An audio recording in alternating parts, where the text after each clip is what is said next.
Hey there, this is Vicky coming to you from Upper Room Ministries, right near my altar that I have in my room. And this is where I do some of my prayers sometimes. Can you say convicted? Just say it with me. Convicted. I had gotten up early yesterday morning to do my prayers, the Divine Will, Prevenient Act, and then began to read about Luisa Picaretta of the Divine Will. As I was journaling, I wanted to see what the date was, and so that I could put it in my journal. Makes sense, right? Oh, how easily the mind just moves to something that is off topic. So, as I looked for the date on my phone, I saw alerts. You have this email, you have that email, you have some calendar reminders, you have this coming up, and oh gosh, I can't remember all the things that popped up. Well, curiosity got the best of me. Oh my goodness. So I started leaving, not journaling, not reading my devotional, and I started looking at things. Probably about 5 minutes. And the Lord began to speak to me. Yeah, I got a course correction. As you know, wink, wink, nudge, nudge. I affectionately call those my spiritual spankings, but I gotta let you know that I do that in great jest because I never feel spanked. I always feel loved. I always feel his heart for me to grow in holiness. And so, in such a gentle way, just gotta say, and it's just this unction of love that just comes through. He said, what is the highest priority?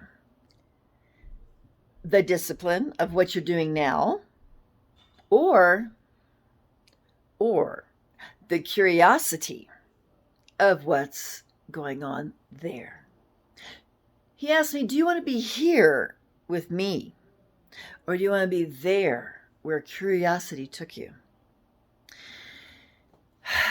Convicted.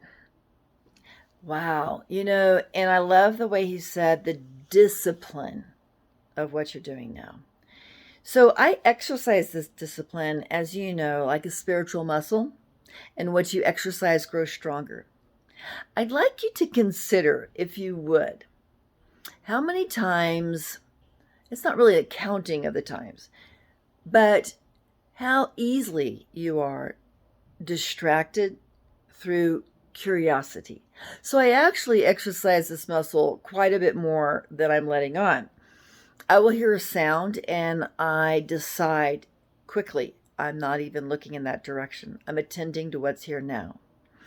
I see someone pull in front of me on the highway, and there's this rising a bit of, ooh, they came a little too close, but I push it down with the discipline of not making a judgment, but simply going, I'm going to move at the pace of peace. I'm not going to be moved by anybody's, they may not have been trying to cut me off. They may have just thought they were getting into the highway. So my whole point being, in this daily dose of spiritual oxygen, I'm inviting you to do what love requires and exercise that discipline muscle and refuse to agree to be curious about things that Jesus is not having you be curious about. You want to be interested in what he's interested in. That's the discipline. Exercising that muscle, you will get stronger in that. I've noticed myself that I've done that. Even the discipline of, in terms of curiosity, having a conversation with someone and asking a curious thing that's not just interested, but a bit probing. I have no business being there because Jesus did not lead me there, nor did the Holy Spirit. If you find yourself probing for information, that's that sin of curiosity. I didn't even know that this kind of curiosity could be a sin. But when I got that message years ago, the sin of curiosity, I thought, geez, I've never heard of that. And then quite a bit later, a few months later, a priest began to teach about the sin of curiosity and where it can lead you. So I pray that this daily dose of spiritual oxygen gives you some information that you can use, digest, and begin to exercise as you walk faithfully, one moment at a time. So check me out on Your Daily Dose of Spiritual Oxygen on YouTube, Vicki Smith. And you can also check me out on Upper Room Ministries, VS. I also have healing testimonies that hopefully are going to get loaded onto my website, inonespirit.com.